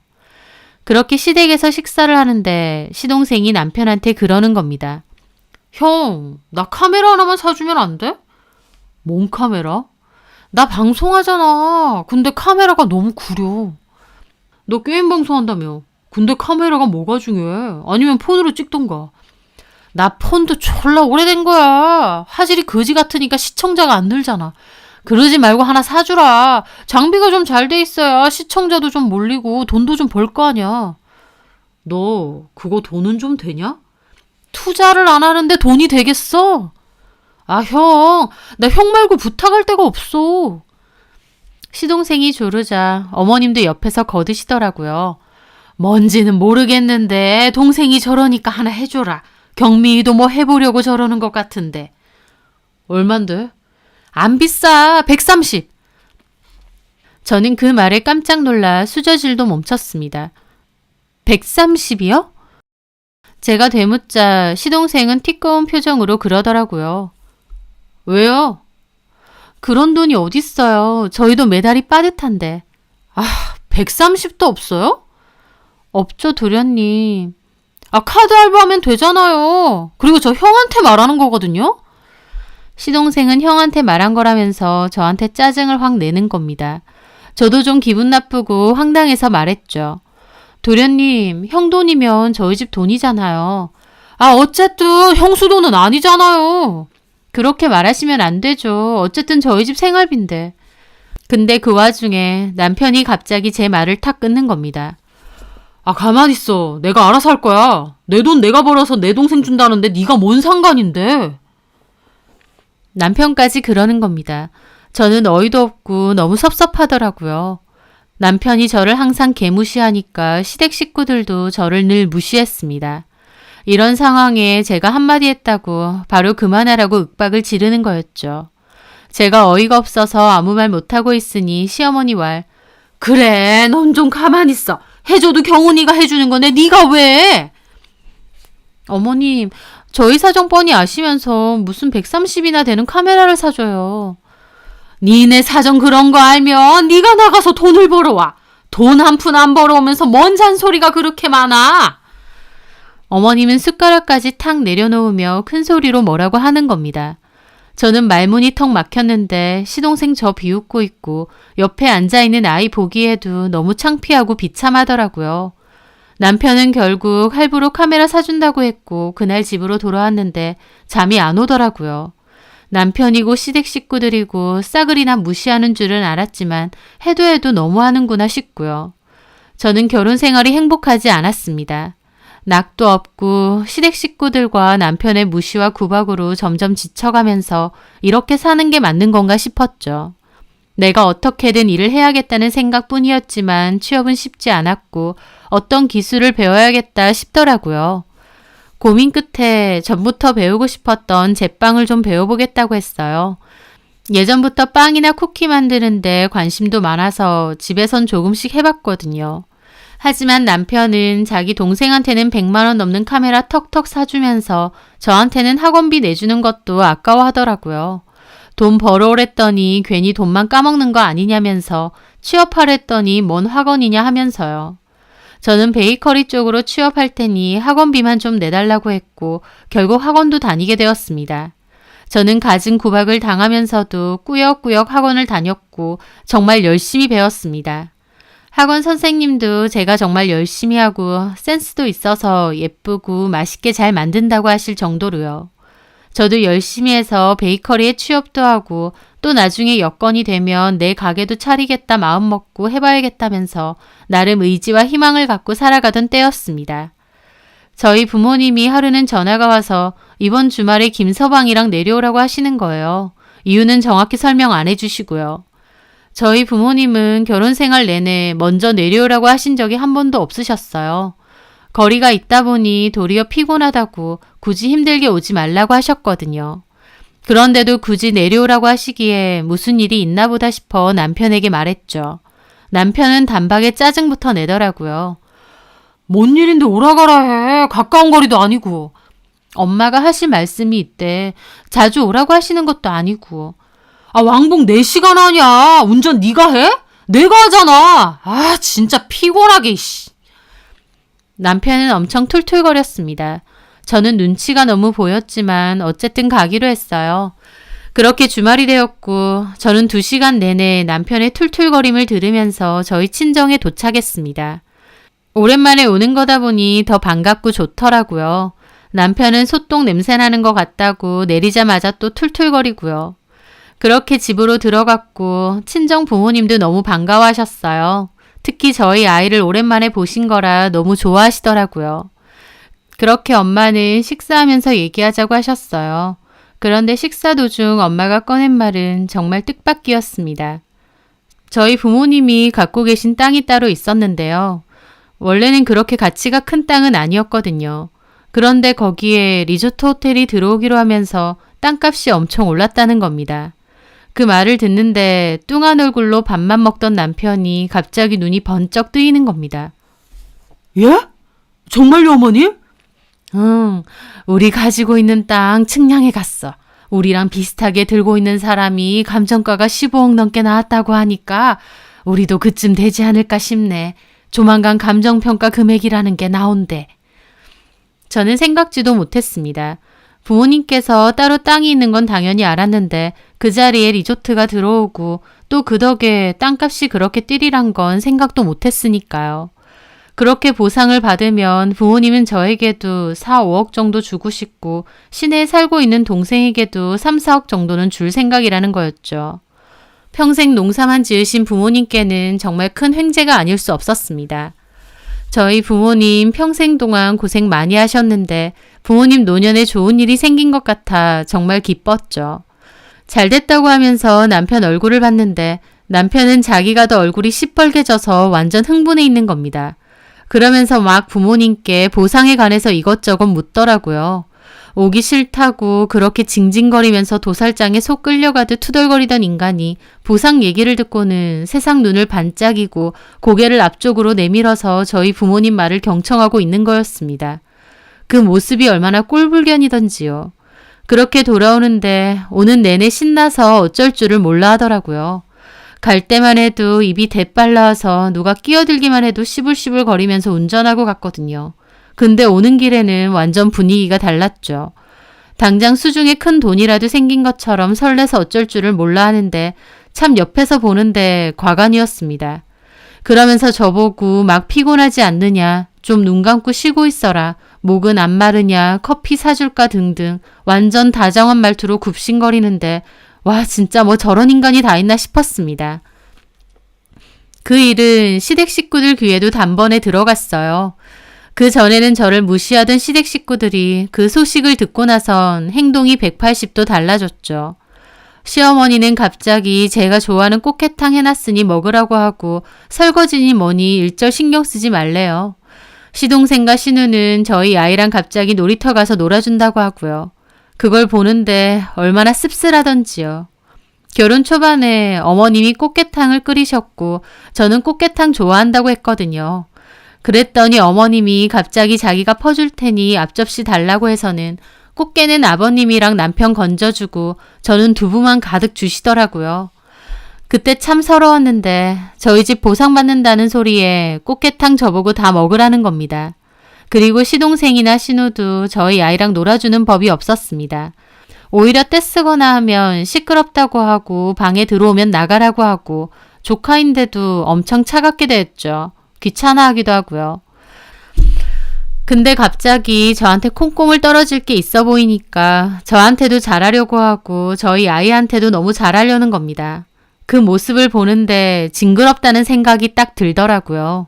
그 전과 행동이 너무 달랐으니까요. 차라리 행동이 똑같았으면 오히려 그러려니 했을 거예요. 예의 없고 싸가지 없는 게 그냥 우리 시댁 식구들 기본적인 성격인가 보다 했으니까요. 근데 아니었습니다. 저희 친정에서 저한테 돈 준다는 소리 나오자마자 그전에는 구경도 못했던 천사 같은 얼굴로 저를 대하는데 참 그 모습이 어찌나 씁쓸하던지요. 하지만 한편으론 참 묘하기도 하더라고요. 이렇게 해주는 거 반만 해줬어도 결혼 생활 동안 내가 그토록 우울하고 힘들진 않았을 텐데 하고 말이죠. 그런데요. 그렇게 겉으로 저한테 잘하려는 척도 오래 못 갔습니다. 그 시커먼 속내들이 오래 지나지 않아서 드러났으니까요. 저희 부모님 보상 얘기 나오고 나선 남편은 갑자기 집안일도 열심히 했거든요. 하루는 주말이었는데 자기가 아이도 보고 집안일 다 도맡아서 할 테니 저보고는 나가서 친구 만나고 오라는 겁니다. 저는 갑자기 어딜 가냐고 했는데 남편은 자유시간 좀 가지라고 제 등을 떠밀더라고요. 막 착하고 자상한 남편 코스프레 하면서요. 그래서 엉겁결에 등 떠밀려 나오긴 했는데 마땅히 갈 데가 없는 겁니다. 친구 한 명에게 연락했는데 그 친구도 나오기 힘들다고 하고요. 그래서 그냥 근처만 할 일 없이 쏘다니다가 집에 가야겠다 싶었어요. 나온 지 1시간도 안 돼서 도로 들어간 거였죠. 그렇게 현관문을 열고 들어가는데 아이는 거실에서 TV를 보다가 잠이 들었고 남편은 방에서 빨래 개면서 스피커폰으로 통화 중이더라고요. 저는 저 왔다고 하려던 참인데 남편의 통화 내용이 이상해 걸음을 멈췄습니다. 그리고 일단 폰에 있는 녹음 기능 열어서 남편의 통화 내역을 녹음했죠. 지금 내보내고 빨래 개고 있어. 뭐야? 너한테 빨래 개라고 하든? 아니, 내가 한다고 했지. 뭐하러? 아, 엄마. 지금은 쟤한테 잘 보여야 된다니까. 돈이 5억이에요. 5억이 누구 집 개 이름이야? 진짜 주는 거 맞대? 장모가 직접 얘기했다니까. 그리고 장모는 한 10억 받을 것 같다 했는데 내가 대충 그 근처 땅값하고 이래저래 알아봤거든. 더 받을 것 같더라고. 완전 돈벼락이네. 아무리 그래도 그렇지 남편한테 빨래 개는 거 시키고 있냐? 엄마, 이런 거 아무것도 아니야. 이럴 때 잘해줘야지. 걱정 마. 돈 받고 나면 나 이딴 거 절대 안 해. 그 돈 받으면 뭐 할 거야? 집 옮겨야지. 내 차도 사고. 엄마도 필요한 거 있으면 다 적어놔. 어머, 너무 신난다. 그 정도는 해줘야지, 아들이. 너 결혼 진짜 못한 줄 알았는데 아니네. 시골 총구석 그 노인네들 노년에 복은 있다? 그러니까 쥐뿔도 없는 처가 많아서 진짜 짜증났는데 이렇게 도움을 주네? 야, 그리고 집에 빚도 좀 갚아줘. 얼만데? 4천만 원 정도. 아, 그 정도는 당연히 해주지. 걱정 마. 아, 우리 아들이 최고다. 그리고 너 빨래 그만 개. 성은이 보고 하라 그래. 집구석에 쳐놀면서 집안일도 안 할라 그래? 돈 좀 생겼다고 유난 떨면서 기고만장 안 하게 해. 너 그거 냅두면 완전 기어오른다. 걱정 마. 내가 알아서 콱 밟아놓지. 지금만 내가 숨 딱 죽이고 딱가리 노릇 하는 거야. 저는 방 밖에서 그걸 듣는데 진짜 주먹이 부들부들 떨리더라고요. 그 짧은 대화에 남편과 시댁 식구들의 진심은 다 들었습니다. 결국 그 사람들에게 저는 가족도 아니었어요. 돈 없으면 무시해도 되고 돈 생기면 그 돈만 빼먹으면 되는 존재였죠. 저를 조금이라도 가족이라 생각했으면 절대 그렇게 말하진 못했을 겁니다. 저는 조용히 집 밖으로 다시 나왔습니다. 그리고 집 근처 벤치에 앉아 몇 시간이고 생각했어요. 화나고 서럽고 기막히고 수많은 감정들이 저를 스쳐 지나가더라고요. 그렇게 오랜 생각 끝에 제가 내린 결론은 더 이상 이렇게 안 살겠다는 거였어요. 원래도 이미 질릴 대로 질린 결혼 생활이었는데 남편과 시어머니의 통화는 제 결심에 방아쇠를 당겨준 느낌이었죠. 저 남자랑도 끝내고 염치 없는 시댁 식구들하고도 다 끝내야겠다 마음먹었습니다. 다만 이대로 당하기만 하면 너무 억울했어요. 다는 아니더라도 조금이나마 돌려주고 끝내고 싶었죠. 저는 엄마에게 전화를 드렸고 엉엉 울면서 이 모든 사실을 다 털어놨습니다. 엄마도 항상 연락할 때마다 또 가끔 볼 때마다 제가 잘 산다고만 하길래 그럴 줄 알았는데 혼자서 외롭고 많이 힘들었겠다며 엄청 속상해 하셨습니다. 부모님께도 참 죄송하더라고요. 대학 졸업 후 딱 1년이라고 애가 져서 급하게 결혼을 한 거다 보니 엄마 아빠한테는 늘 죄송하기도 했고 또 그만큼 잘 사는 모습만 보여드리고 싶었거든요. 그래서 힘든 내색 한번 한 적이 없었고 오히려 남편이고 시부모님이고 잘해주신다고만 했습니다. 저희 부모님도 제가 그렇게 말하니 그런 줄 아셨는데 이제 와서 결혼 생활 내내 무시당하고 살았다고 하니 억장이 무너지신 거였죠. 그러면서 제가 하고 싶은 대로 하라고 하셨습니다. 이제 돈도 있는데 더 이상 그딴 남편과 시댁 식구들 참고 살 이유도 없다고 하시면서요. 그리고 얼마 뒤 남편이 보상 금액을 물어봤고 17억으로 결정이 났다고 했습니다. 부모님은 5억 증여해 주실 거라 했고요. 남편은 제 입에서 억억 소리가 나니까 미친 듯이 좋아하더라고요. 그리고는 입이 귀에 걸려서 그럼 언제쯤 보상 받으시냐길래 엄마 아빠가 그 돈으로 이유 없이 하신다고 하면 그렇게 오래 걸리진 않을 거라고 했죠. 남편은 그 후부터 이미 주머니에 5억이 들어있는 사람처럼 행동했습니다. 가장 먼저 차부터 알아보더라고요. 저는 말렸죠. 갑자기 무슨 차를 바꾸냐고요.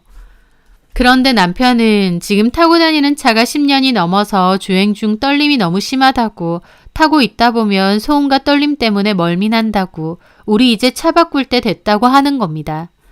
저는 아직 더 탈 수 있다고 슬쩍 말렸는데도 남편은 기어코 차를 바꾸겠대요. 평소 같으면 저도 기겁하면서 우리가 무슨 돈이 있느냐 절대 안 된다 했겠지만 이번에는 그냥 냅뒀습니다. 그뿐만이 아니었어요. 오랜만에 시부모님 집에 갔는데 갑자기 냉장고랑 TV가 최신 모델로 바뀌어 있고 못 보던 안마의자도 있는 거예요. 뭔가 했더니 시부모님 말 경훈이가 통 크게 사줬다면서 그 말을 듣는데 알겠더라고요. 남편 놈이 돈 들어올 거 생각하고 시부모님 것까지 그냥 질러대는구나 하고 말이죠. 그뿐인가요? 시동생 방송 장비도 완전 으리으리하게 구비해줬고 신우한테도 명품 가방 사준 것 같더라고요. 평소 같으면 남편이 신나서 쓰고 다니는 돈에 기절초풍했겠지만 이번엔 달랐습니다. 저는 남편이 돈을 쓰고 다니든 말든 단 하나도 입을 대지 않았어요. 어머님은 다 경훈이가 사줬다고 해도 제가 아무렇지 않아 하니까 막 웃으시더라고요. 돈이 들어오니까 사람이 달라진다면서. 제가 여유가 있어 보이고 멋있대요. 날 때부터 부잣집 딸처럼 보인다면서요. 결혼 생활 내내 무시해놓고 돈줄 대니까 이제 멋있어 보이나 보죠? 어머님 말에도 저는 그냥 대꾸 없이 빙긋 웃고 말았습니다. 제가 뭔가를 따로 하지 않아도 남편은 물쓰듯 돈을 펑펑 써댔어요. 저는 그저 조만간 돈이 들어올 거다 한마디 했을 뿐인데 남편은 신나서 카드를 미친 듯이 써제끼더라고요. 카드론도 쓰고요. 할부라지만 신형 SUV에 고가의 방송 장비, 시댁 가전제품에 명품백까지 돈을 쓰려고 하니 짧은 시간 안에도 어마어마하게 쓰게 되더군요. 저 어마어마한 무료가 허용을 여태까진 어떻게 참고 살았나 싶을 정도로 남편은 신나서 돈을 썼습니다. 오죽하면 친구가 너 로또 됐냐고 은밀히 물어볼 정도였죠. 남편은 로또는 아닌데 우리 와이프가 로또다 이런 소리까지 하더군요. 그러면서 남편은 하루가 멀다 하고 언제쯤 돈은 받느냐 물어봤습니다. 저는 보내주시면 말할 테니까 더는 묻지 말라고 했습니다. 남편이 정신 못 차리고 그러고 다니는 와중에 저는 변호사 상담도 하고 차곡차곡 이혼을 준비했어요. 증여는 재산분할하고 별개일 뿐더러 저는 아직 받은 상태가 아니기 때문에 재산분할 목록에 들어갈 일도 없었습니다. 그저 저희 전세자금 나누는 거, 양육권 그런 것만 얘기를 했죠. 그리고 어느 정도 준비가 되었을 때 남편에게 말했습니다. 조만간 아버님 생신이시던데 이번엔 집에서 말고 근사한 곳 가서 식사하자고요. 남편은 좋다고 비싼 데 가자고 했고 고급 한식 레스토랑을 예약했습니다. 그렇게 시댁 식구들과 다 같이 모였어요. 식사하면서 경훈이 휴가 때는 다 같이 여행을 가자니 하와이가 좋니 괌이 좋니 어쩌고 하고 있더라고요. 자기들 돈 아니라고 저렇게 탈탈 털어먹을 생각만 하는 게 참 어이가 없었습니다. 정작 저는 돈을 내놓겠다는 단 한마디도 하지 않았는데 이미 자기들 돈이라고 생각하더라고요. 저는 그런 대화들이 오갈 때도 아무 말도 안 했습니다. 그냥 빙긋 웃으며 가만 있었죠. 그리고 식사가 끝났을 때였어요. 후식으로 차를 마실 때 이제 됐다 싶어 남편에게 말했죠. 줄 게 있다고요. 뭔데? 직접 봐. 남편은 제가 건넨 서류를 열어보더니 눈이 동그래져서 황당하게 저를 보더라고요. 앞에 있던 어머님도 그게 뭔데 그러냐고 뺏어서 보시더니 입이 뜨악 하시고요. 너 이게 뭐야? 이혼 서류죠. 뭐긴 뭐겠어요? 남편도 어리나가고 시댁 식구들도 정지화면이었습니다. 남편은 겨우 입을 떼서 묻더라고요. 지금 뭐 하는 짓이야? 보면 몰라. 나 당신이랑 이혼하려고. 뭐? 남편은 벌떡 일어나더라고요. 너 지금 이게 뭐 하는 짓이야? 정인어른한테 돈 받는다고 지금 이혼하자는 거야? 맞아. 어머, 세상에. 뭐가 어째? 진짜 어이없다. 시댁 식구들 다 난리가 났습니다. 저는 그러든지 말든지 가만히 있었죠. 이건 아니지. 이런 뒤통수가 어딨니? 남편과 그 집 식구들은 길길이 날뛰고 소리를 지르는 바람에 옆에 있던 저희 아이도 놀라서 울먹이더라고요. 저는 아이를 달래며 말했죠. 뒤통수는 누가 먼저 쳤는데요. 저는 녹음 파일을 열었습니다.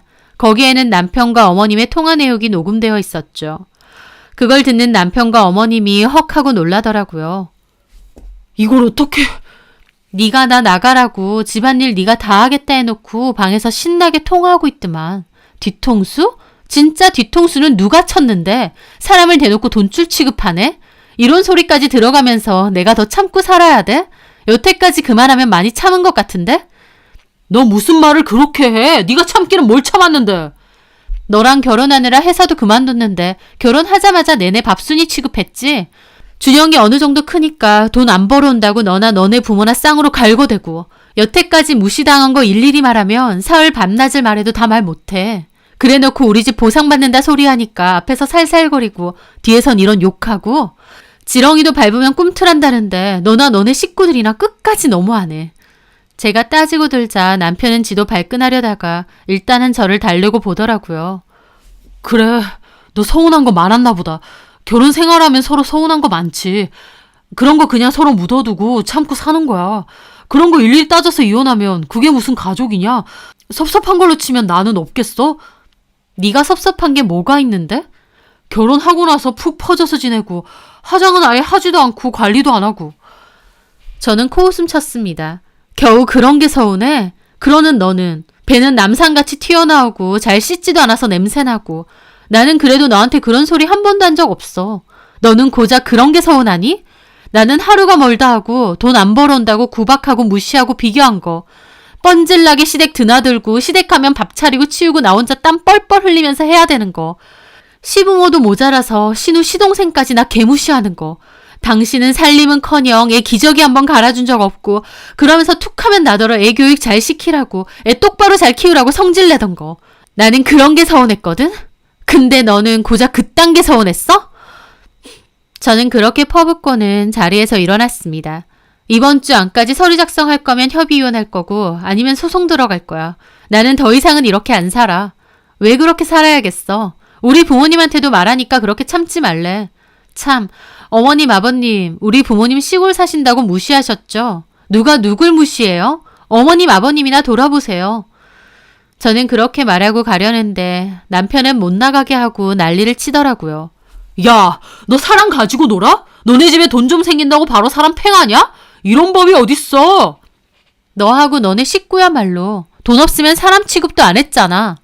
잠깐만, 그래서 돈 쓰게 했어? 나 일부러 엿먹어보라고? 저는 그 말에 크게 웃었죠. 아니, 잘 기억해봐. 나 너한테 10원 한 장 쓰라고 한 적 없어. 네가 신나서 혼자서 써재 끼고 다녔지. 나는 오히려 너 말렸어. 그것도 기억 못하니? 야, 그건... 남편은 말문이 턱 막힌 것 같더라고요. 제 말 맞다나 저는 단 한 푼도 쓰라고 한 적 없거든요. 지 혼자 신나서 쓰고 다닌 거지. 돈은 내가 받는데 왜 기분은 네가 내니? 어디 잘 떠올려봐. 한 푼이라도 내가 너한테 돈 쓰라고 한 게 있는지. 그리고 네가 써재 낀 그 돈 중에서 한 푼이라도 나한테 쓴 건 있는지. 내 돈인데도 나한테 쓴 건 아무것도 없을걸? 그게 결국 네가 나를 어떻게 생각하는지 보여주는 거야. 근데 뭘 보고 결혼 생활을 계속 유지해야 되니? 이혼 어떻게 할 건지 그거나 결정해서 알려줘. 저는 그렇게 말하고 아이 안고 나갔습니다. 저는 곧장 짐 챙겨서 버스 타고 터미널로 갔어요. 그리고 친정으로 갔죠. 남편은 저한테 계속 전화했고 돈 받는다고 해서 자기가 돈 쓴 거 아니냐며 이제 와서 이혼하자고 하면 다냐면서 따지더라고요. 저는 네 돈 네가 쓴 건데 그걸 왜 나한테 난리냐 했습니다. 남편은 그날 저녁 2시간을 운전해 친정으로까지 왔어요. 저한테 따지려고요. 하지만 저희 집에 아빠랑 시내에 사는 남동생까지 와 있었거든요. 아빠는 현관에서 남편에게 완전 뭐라고 했죠. 사회 초년생인 딸 꼬셔내서 결혼하겠다 난리치더니 고작 그러려고 데리고 갔냐고요. 남편은 그 와중에도 지는 억울하다고 그러면 돈 쓴 건 어떻게 하느냐고 징징거리는데 저희 아빠도 기막혀 하셨어요. 들어보니까 혼자 신나서 써재끼고 다녔더만 그걸 왜 우리한테 그래? 본인이 알아서 책임져야지. 끝까지 정말. 매영, 적당히 하시고 그냥 가세요. 저희 누나 그러고 산 거 들었는데 저도 지금 참고 있는 겁니다. 저희 아빠나 남동생 다 농사일로 단련된 근육도 많고 덩치도 크거든요. 평소에는 허허하고 잘 웃지만 인상 쓰거나 하시면 인상도 엄청 무섭습니다. 살만 뒤룩뒤룩 쪄서 뒤뚱거리는 남편하고는 아예 상대가 안 되죠. 그런 아빠와 남동생까지 이 바득바득 깔며 으름장을 놓으니 억울하다고 난리치던 남편도 결국 깨갱하고 돌아가더라고요. 남편은 이혼 못 해준다고 자기도 어떻게든 법적으로 근거를 찾을 거라고 난리쳤지만 도대체 지가 뭘 어쩔 겁니까? 또 제가 돈 쓰라고 부추긴 일이 단 하나도 없었는데 저한테 뭘로 뒤집어 씌울 건가요? 헛발질만 신나게 하는 모양이었죠.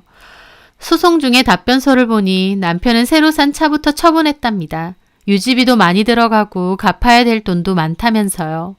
그 후에 시동생 방송 장비까지 다 처분했다고 이혼하는데 생각지도 못한 빚까지 엄청 생겨서 힘들다 어쩐다 생활고가 어쩌고 구구절절하게 써놨더라고요. 누가 쓰랬나요? 저희 부모님이 저 주신다고 했지 지 준다고 한 것도 아닌데 기분 낼 땐 신나서 쓰고 다니더니 참 우습더라고요. 저는 이혼 소송하면서 제빵학원을 계속 다녀서 수료했어요. 제가 제빵 자격증도 따고요. 그리고 친정 근처의 시내에 있는 베이커리에서 일하고 있습니다. 일을 어느 정도 배워보고 나중에 제 창업도 준비해보려고요. 엄마가 돈은 대줄 테니까 이제라도 돈 걱정 말고 해보고 싶은 거 해보라고 하셔서 여유로운 마음으로 일 배우고 천천히 준비하려고 합니다. 갑자기 엄마 아빠에게 생긴 돈벼락. 하지만 그 돈벼락은 서럽던 제 인생까지도 구제해준 것 같아요. 돈 안 벌어온다고 무시당하고 서러웠던 지난 결혼 생활. 그 우울했던 지난 날들은 이제 묻어두고 앞으로는 봄날처럼 환하고 밝은 일들이 가득했으면 합니다. 씩씩하게 또 열심히 아이 키우면서 제가 하고 싶은 거 하면서 그렇게 살아보렵니다. 제 사연 들어주셔서 감사합니다.